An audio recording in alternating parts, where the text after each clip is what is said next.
Hello guys, हम लोग एक बार फिर उपस्थित हुए हैं। जो हम लोग अभी तक चैप्टर देख रहे थे उसका 2 पार्ट हम लोग खत्म कर चुके हैं। एक पार्ट था एडजॉर्प्शन, दूसरा पार्ट था कैटलिस्ट से रिलेटेड बात। अब हम लोग चलते हैं अगले पार्ट की ओर, वो है कोलॉइडल सॉल्यूशन वाला पार्ट। तो सबसे मेन जो है इम्पोर्टेंट पार्ट यही है, जिससे कि रिलेटेड बिहार बोर्ड में भी क्वेश्चन वगैरह सब आता है। तो कोलॉइडल सॉल्यूशन क्या है नहीं है उसको हम लोग जानकारी देखें। पहले हम लोग स्टार्ट करते हैं उसी को लेकर के आगे। तो पहले का जो है यहाँ पर जो कॉन्सेप्ट है कोलॉइडल सॉल्यूशन किसको कहते हैं, इसके लिए बहुत पहले से मंथन चल रहा था। अर्थात अंदाज लगा सकते हैं कि 16वीं-17वीं शताब्दी से, तो 16वीं-17वीं शताब्दी से मंथन चल रहा था। तो उसी में से एक वैज्ञानिक थे थॉमस ग्राहम, उन्होंने इसके बारे में प्रयास किया, प्रथम प्रयास किया जानकारी देने का, सार्थक प्रयास कि किसको कहते हैं कोलॉइडल सॉल्यूशन। उन्होंने पदार्थ को 2 भागों में बांटा, खास करके सॉल्यूशन को, एक क्रिस्टलॉइड दूसरा कोलॉइड। क्रिस्टलॉइड किसको कहा, तो कहता है कि वैसा सॉल्यूशन जिसका यदि हम लोग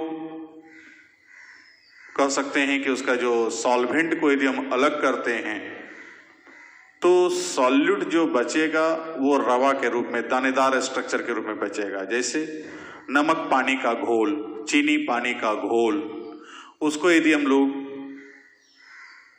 भाप के रूप में परिवर्तित करते हैं, उसको गर्म करते हैं, गर्म करने के बाद उसका जो स्टीम निकलता है तो सारा पानी निकल जाएगा, चीनी या नमक क्या होता है बचा रह जाता है। तो वो जो है दानेदार स्ट्रक्चर दिखलाए वहां पर पड़ता है, तो उस दानेदार स्ट्रक्चर को हम लोग कहते हैं वहां पर क्रिस्टलॉइड। अब बारी आई कोलॉइड का। कहता कि कोलॉइड जो है वैसा टाइप का सॉल्यूशन है कि जिसको गर्म करने के बाद, सॉल्वेंट को हटाने के बाद सॉल्यूट का जो स्ट्रक्चर है वो दानेदार प्राप्त नहीं होता हो, उसको कहते हैं कोलॉइड। कि जैसे जिस प्रकार से हम लोग दूध को गर्म करते हैं, तो दूध को गर्म पूरा गाढ़ा कर देंगे तो क्या बनेगा, खोआ बनेगा। तो खोआ जो बनता है तो वैसे कंडीशन में वो कोई दानेदार स्ट्रक्चर, रवादार स्ट्रक्चर, क्रिस्टलाइन स्ट्रक्चर के रूप में नहीं पाया जाता है।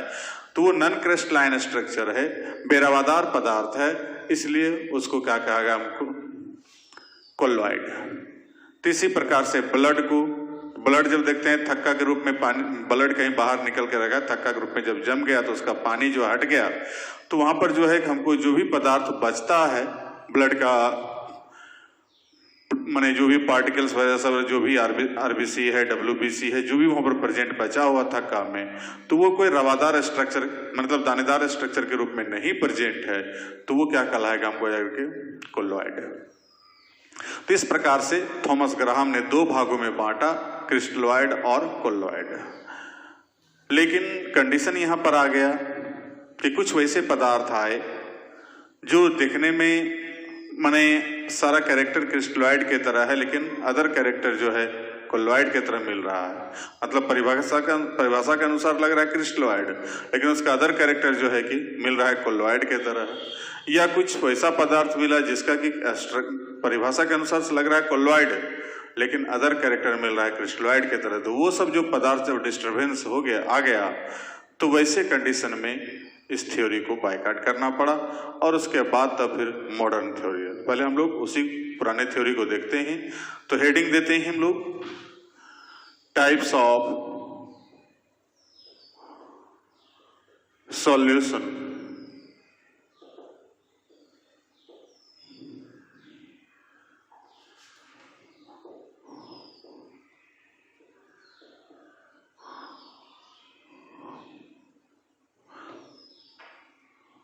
According to Thomas Graham,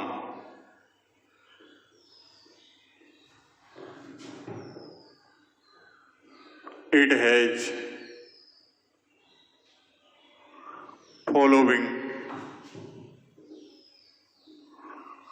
2 types पहला number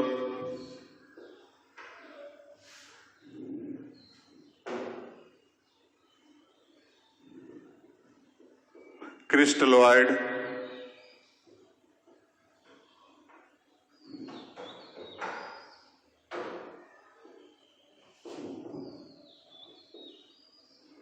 that type of solution which gives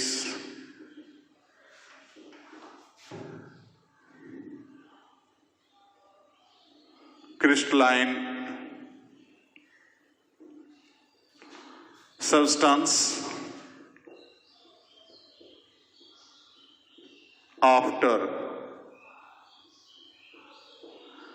evaporation of solvent is called crystalloid.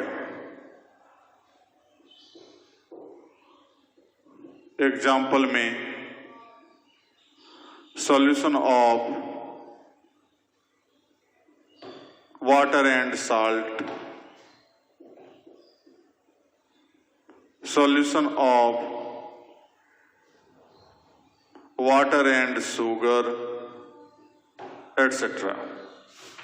अब दूसरा colloids,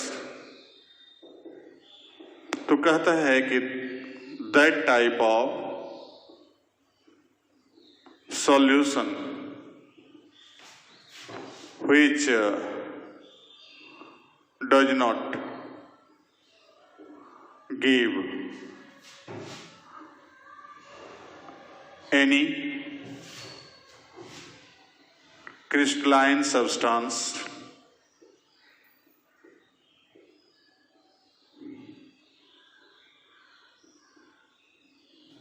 after evaporation of solvent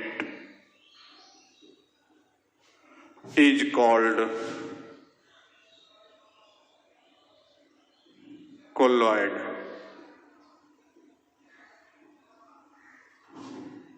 Example: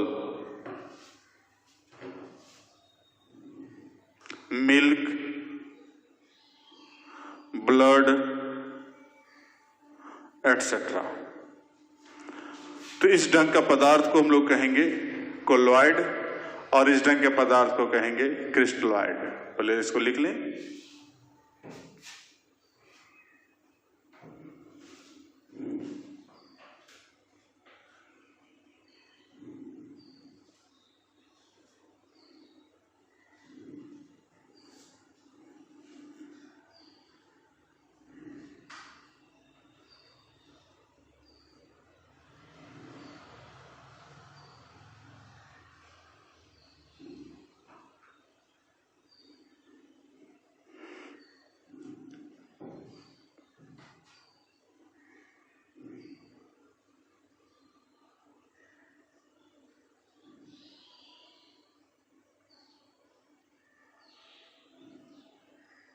हो गया?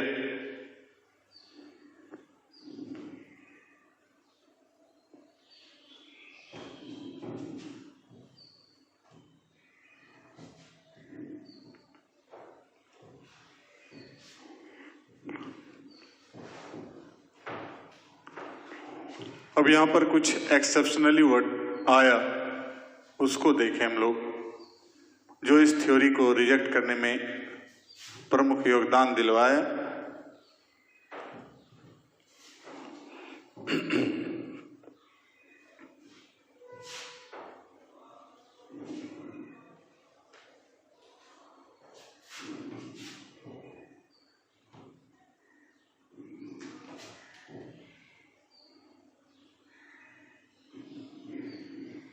Exceptions.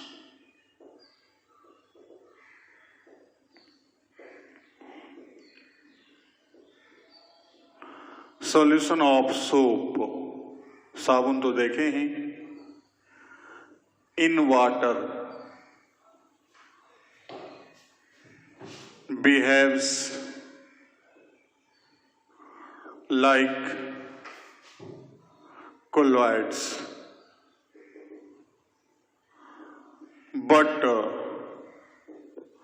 its solution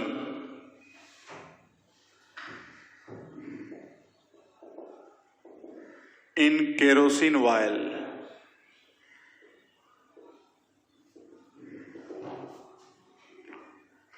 behaves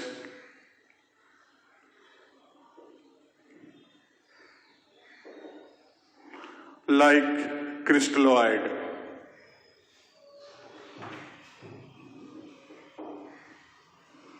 तो साबुन को जब हम पानी में घोलते हैं तो वो कोलॉइडल सॉल्यूशन की तरह काम करता है, और जब उसी साबुन को जब केरोसिन ऑयल में घोलते हैं तो कहता है केरोसिन ऑयल जब उड़ जाएगा तो फिर साबुन का क्रिस्टल प्राप्त होगा, रवादार स्ट्रक्चर दिखलाई पड़ेगा। तो ये जो एक्सेप्शन आया ये दोनों में कंफ्यूजन पैदा कर दिया, किसको क्रिस्टलॉइड कहें किसको कोलॉइड कहें। एक ही पदार्थ अलग अलग जगह पर अलग अलग रोल अदा कर रहा है। और एग्जाम्पल देखते हैं हम लोग।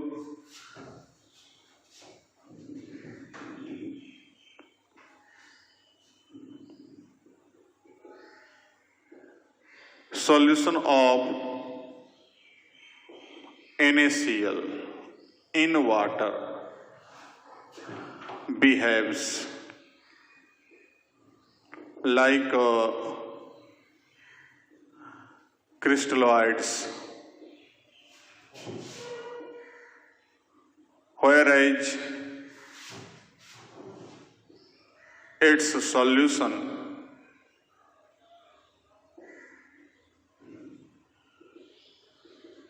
in kerosene oil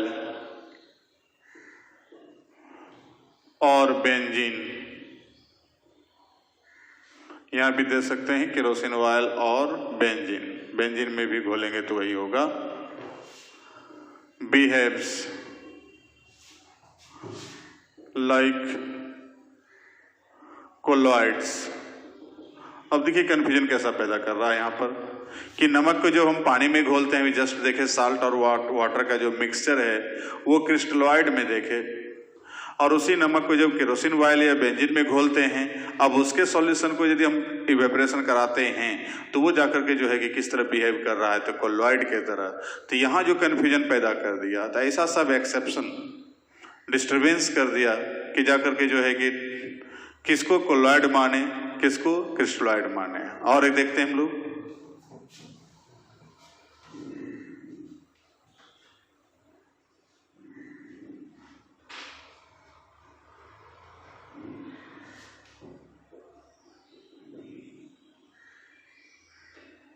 metallic ions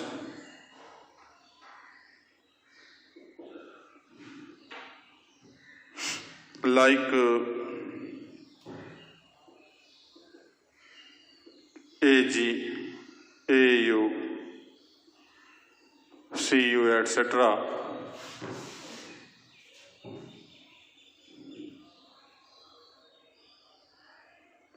are insoluble in water, but after dissolving it by dispersion method,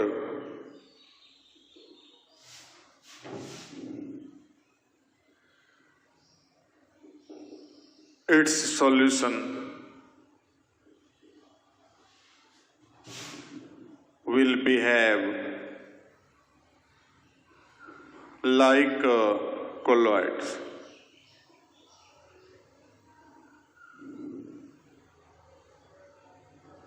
Metallic ions of metals like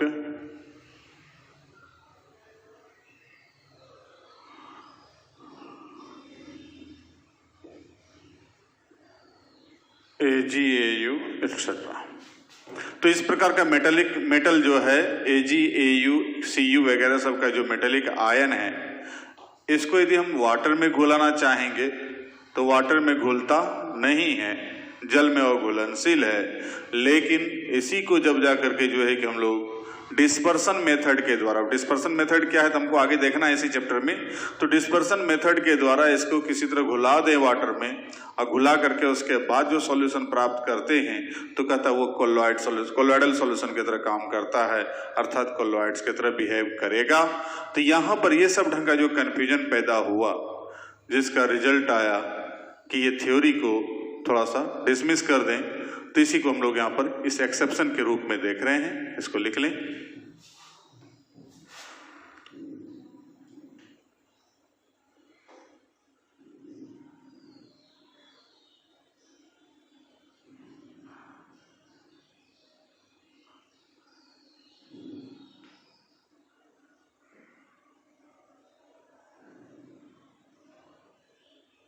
हो गया?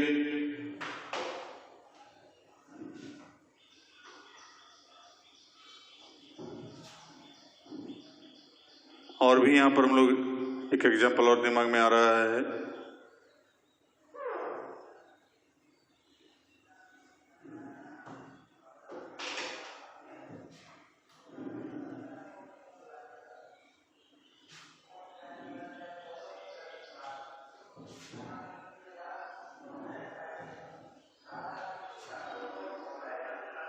Solution of a solution like gelatin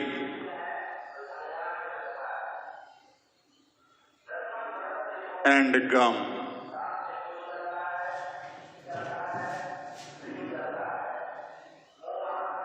behaves as colloids, but its structure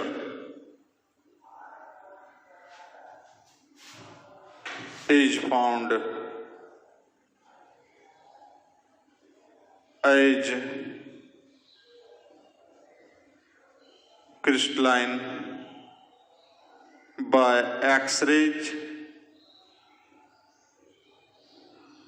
diffraction method। तो x किरणों को जब प्रवाहित किया जाता है इस सॉल्यूशन के, ऐसे बिहेव माने काम कर रहा है किस प्रकार से, तो कोलोइड की तरह काम कर रहा है। लेकिन इसी को जब जाकर के जो है कि एक्सरे डिफ्रैक्शन मेथड के द्वारा जब देखते हैं तो कहता है कि ये बिहेव कर रहा है, माने इसका जो स्ट्रक्चर दिखलाई पड़ता है वो क्रिस्टलॉइड की तरह दिखलाई पड़ता है। तो जो कि ये सारा घटना जो है जिम्मेवार है किसके लिए, तो थॉमस ग्राहम का जो कॉन्सेप्ट है कि माने पदार्थ को जो बांटा गया यहाँ पर हमको है कि कोलोइड्स और क्रिस्टलॉइड के रूप में, उसको तोड़ने के लिए। ठीक है, लिखिए।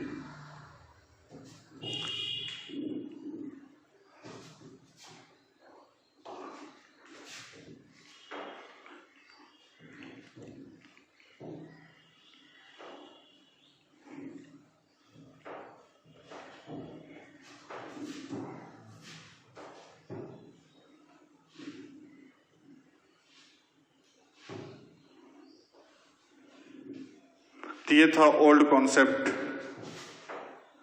के हिसाब से सॉल्यूशन को बांटा गया।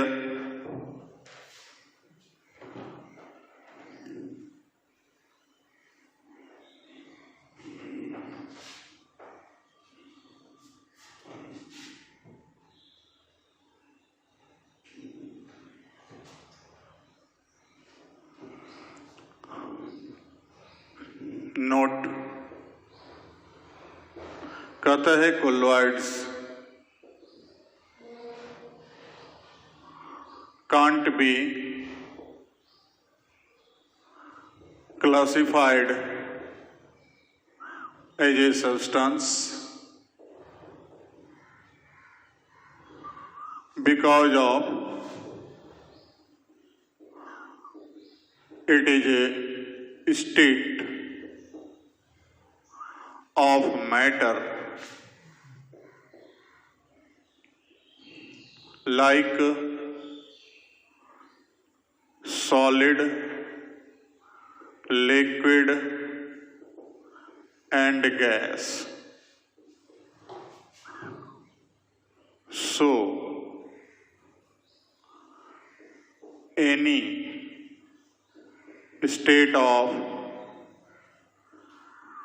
matter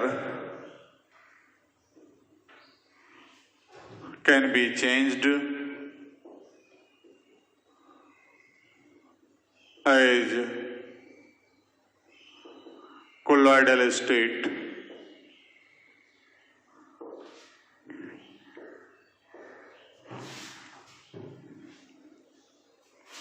कहता है कि शुरू में जो है थोड़ा मत में भिन्नता था, कुछ लोग इसको सॉल्यूशन बोल रहा है तो कुछ लोग इसको सब्सटेंस का टाइप बता रहा है। तो वैसे कंडीशन में कहता है इस जो मत में भिन्नता है उसको एक मतैक्यता ला दें। तो उसमें कहा गया कि कोलॉइड्स जिसको हम लोग टाइप बताए यहाँ पर, कहता वो एक फिजिकल स्टेट के रूप में है। जिस प्रकार से कि सॉलिड, लिक्विड और गैस है, तो उसी प्रकार से कोलॉइडल स्टेट भी एक स्टेट है, पदार्थ का अवस्था है कि जिस प्रकार ठोस को हम लोग द्रव में बदल सकते हैं, द्रव को हम गैस में बदल सकते हैं, तो उसी प्रकार से ठोस, द्रव, गैस को हम लोग कोलॉइडल सॉल्यूशन के रूप में भी बदल सकते हैं, कोलॉइड्स के रूप में भी बदल सकते हैं, या कोलॉइड्स को फिर हम ठोस, द्रव और गैस के रूप में भी कन्वर्ट कर सकते हैं। मतलब एक तरह से कहिए किसी भी एक फिजिकल स्टेट माना गया। तो उस प्रकार से हम लोग यहाँ पर देखें कि यहाँ पर कुछ कंफ्यूजन पैदा हो गया। अब हम लोग देखते हैं आगे types of solution on the basis of size of particles of solute। Solute के पार्टिकल के साइज के आधार पर सॉल्यूशन का टाइप देखते हैं हम लोग। ये मॉडर्न कॉन्सेप्ट है।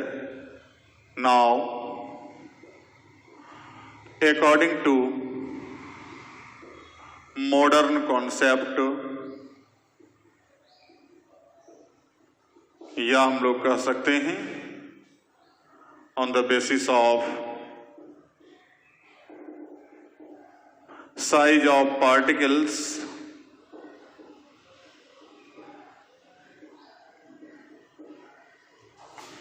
solution can be divided into following three types। तीन भाग में बांटा जाता है। एक number true solution,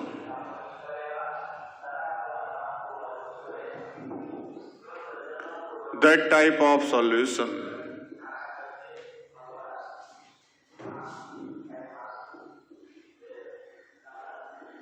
in which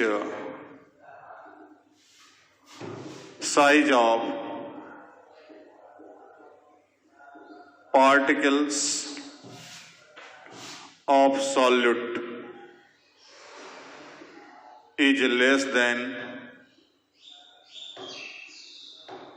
1 nanometer or 10 angstrom or 10 to the power minus 9 meter or 10 to the power minus 7 centimeter is called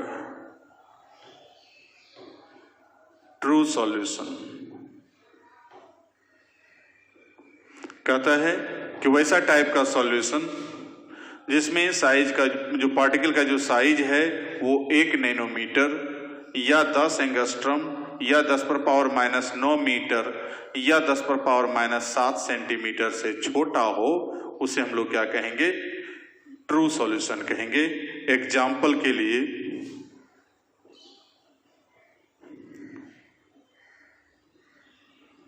हम लोग देखें तो solution of water and salt, solution of water and sugar etcetera. ऐसा solution को हम लोग, जिसका कि साइज जाकर के हमको यहाँ पर क्या है 1 नैनोमीटर से छोटा हो, तो उसको हम लोग कहेंगे ट्रू सॉल्यूशन। बहुत छोटा पार्टिकल्स होगा, एकदम पूरा बहुत छोटा छोटा बारीक सा पार्टिकल होगा जो हमको खुली आंख से दिखलाई पड़ेगा ही नहीं। इस टाइप का सॉल्यूशन जो भी होगा उसको हम लोग क्या कहेंगे, ट्रू सॉल्यूशन। लिख लें इसको।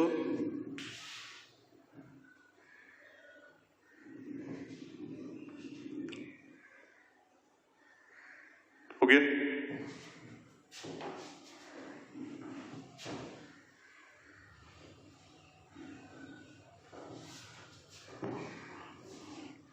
अब दूसरा देखते हैं।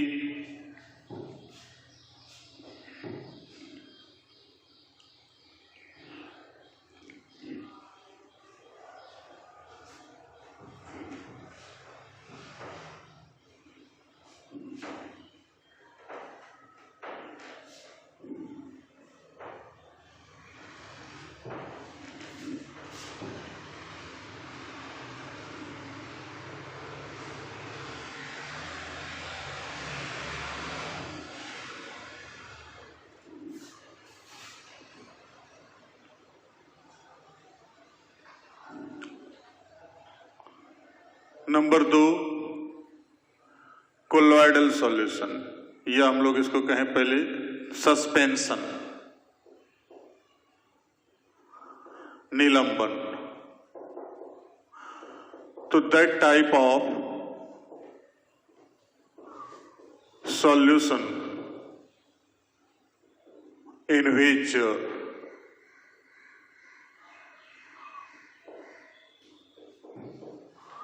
size of particles of solute is larger than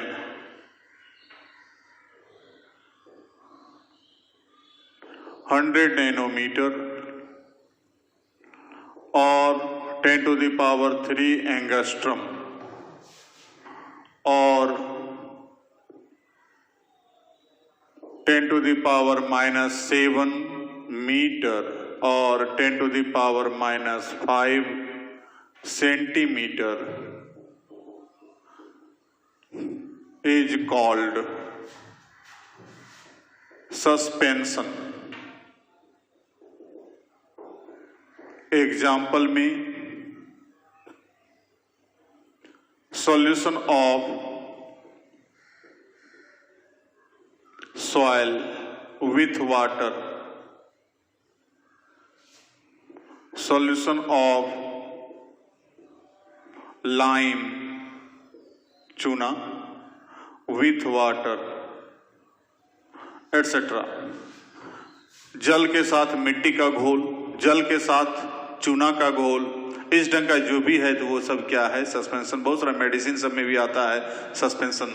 तो वो जाकर के जो है कि हमको इस ढंग का जो भी हमको यहाँ पर दिखलाई पड़े सॉल्यूशन, वो जाकर के जिसमें कि हमको पार्टिकल का साइज काफी बड़ा है और ये पार्टिकल्स हमको पहचानेंगे कैसे कि सस्पेंशन है, तो इसको आराम से पहचान सकते हैं कि थोड़ा देर उसको छोड़ दीजिए तो सारा पार्टिकल इसका नीचे थक्का के रूप में जम जाता है। जैसे मिट्टी पानी का घोल दीजिएगा, थिराने छोड़ दीजिए तो मिट्टी अलग हो जाता है, पानी अलग हो जाता है, तो वो सस्पेंशन है। उसी प्रकार से अगर जो है कि चूना पानी का घोल थोड़ा देर के लिए छोड़ देते हैं तो चूना अलग पानी अलग, तो वो भी क्या कहलाएगा, सस्पेंशन। अब तीसरा कोलॉइडल सॉल्यूशन, दोनों के बीच का रास्ता है। तो कहता है that type of solution in which size of particles of solute is 1 nanometer to 10 to the power 2 nanometer or 10 angstrom to 10 to the power 3 angstrom or 10 to the power minus 9 meter to 10 to the power minus 7 meter और 10 to the power minus 7 centimetre to 10 to the power minus 5 centimetre, जिस भी unit में हमको दे रहे सारा unit में कर दिए क्लियर। सब किताब में अलग अलग, किसी में नैनोमीटर पर क्लियर किया है, किसी में एंगस्ट्रम में, किसी में मीटर पर, किसी में सेंटीमीटर पर। Is called colloidal solution. Okay, example में milk, blood, something, butter etcetera. तो इस ढंग का जो भी सॉल्यूशन होगा वो सब कहलाएगा कोलॉइडल सॉल्यूशन। तो ये पार्टिकल के साइज के रेंज के आधार पर हम लोग 3 भागों में बांटे, एक ट्रू सॉल्यूशन, दूसरा सस्पेंशन और तीसरा कोलॉइडल सॉल्यूशन। जल्दी लिखिए।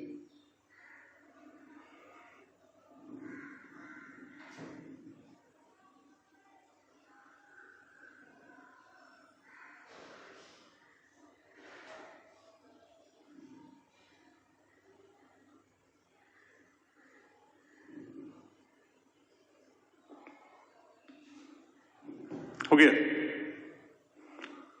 अब यहां पर एक आध किताब में जो है कि इसका साइज के रेंज पर थोड़ा सा कंफ्यूजन है, यहां पर हम क्लियर कर दें, कोई मतलब कंफ्यूजन नहीं होनी चाहिए। एक आध बुक में ऐसा है, लेकिन मोस्टली बुक में यही रेंज है।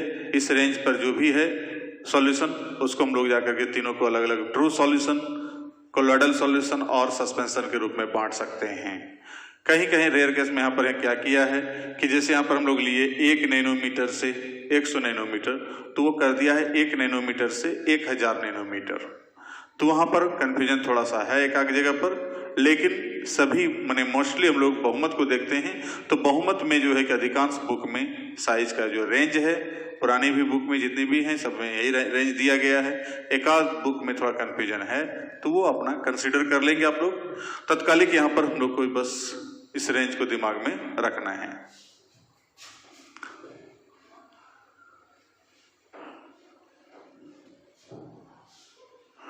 अब तीनों के बीच डिफरेंस देखते हैं कि तीनों के बीच डिफरेंस क्या है।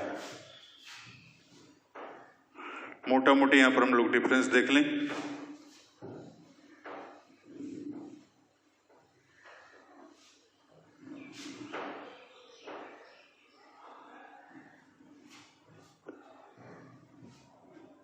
तो difference is among true solution, suspension and colloidal solution, तीनों के बीच difference.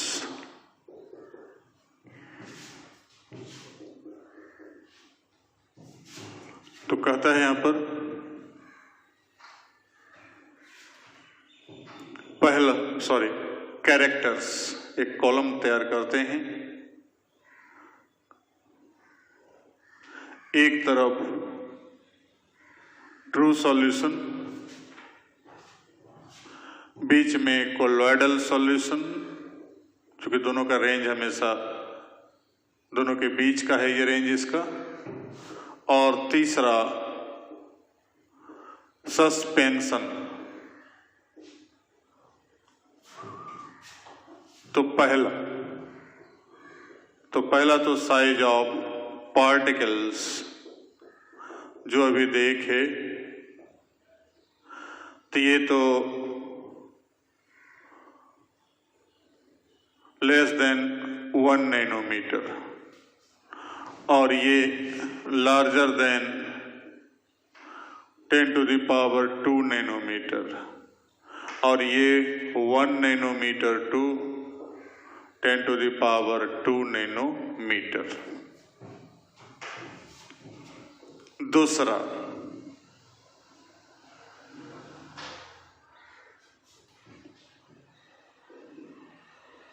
Nature of solution, solution का प्रकृति क्या है? तो ये हेटेरोजीनियस है, सॉरी ये होमोजीनियस है, समांगी है, हर तरफ ये होमोजीनियस समांगी भी हो सकता है और हेटेरोजीनियस भी हो सकता है,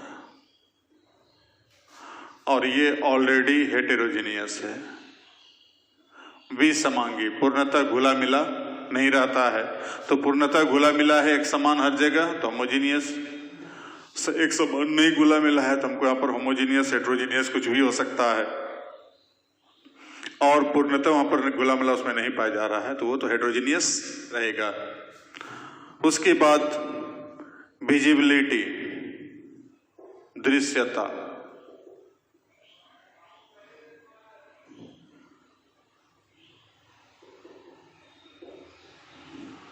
तो दृश्यता यहां पर जो है इसका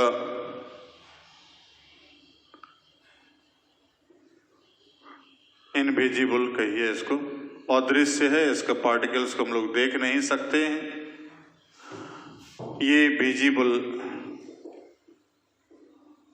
बाय अल्ट्रा माइक्रोस्कोप,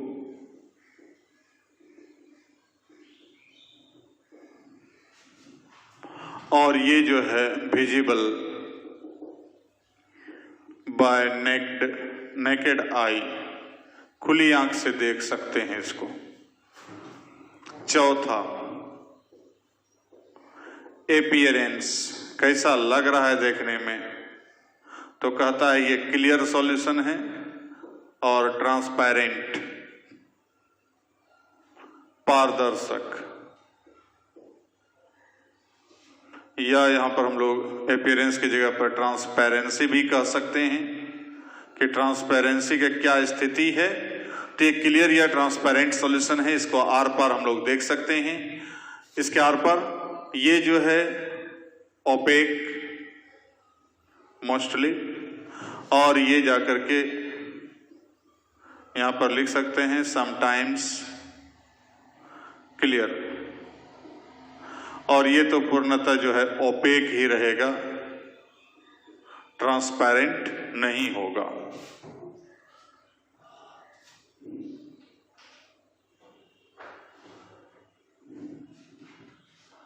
पांचवा नंबर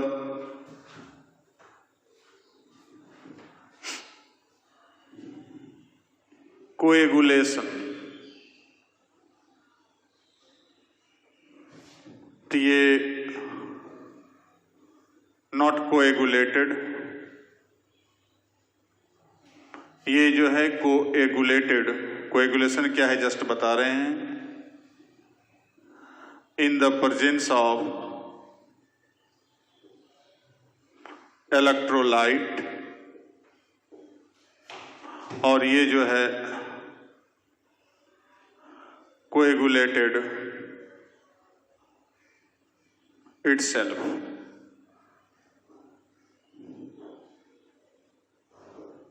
चलिए देखते हैं कोएगुलेशन क्या है। तो कोएगुलेशन है स्कंदन, हिंदी में बोलते हैं इसको, ऐसे थक्का बनना। तो कोई भी सॉल्यूशन थक्का बनेगा, थक्का बनते हुए देखे होंगे, दूध को फटते हुए देखे होंगे, ब्लड का थक्का बनते हुए देखे होंगे, तो वो सब क्या है कोएगुलेशन का एग्जाम्पल है। अब इसमें होता यहाँ पर क्या है कि जो क्लियर नॉर्मल सॉल्यूशन है इसमें जाकर के जो है कि कोई कोएगुलेशन नहीं होता है, अपने आप थक्का उक्का बनता नहीं है, रखा रहे, उसमें कुछ भी करें कोई अंतर पड़ने वाला नहीं है। इसमें किसी इलेक्ट्रोलाइट को डालते हैं, जैसे वही दूध में हम नींबू का रस डाल दिए तो थक्का बनेगा, और उसमें जो है कि कहता है अपने आप थक्का बन जाता है। जैसे चीनी पानी का घोल, सॉरी चूना पानी का घोल लिए, थोड़ा देर छोड़ दिए तो चूना क्या होगा, अपने आप बैठ जाता है और पानी जाकर के अलग हो जाता है। तो ये स्कंदन का जो कैरेक्टर है कोएगुलेशन का, तीनों में अलग अलग। छठा है टिंडल इफेक्ट।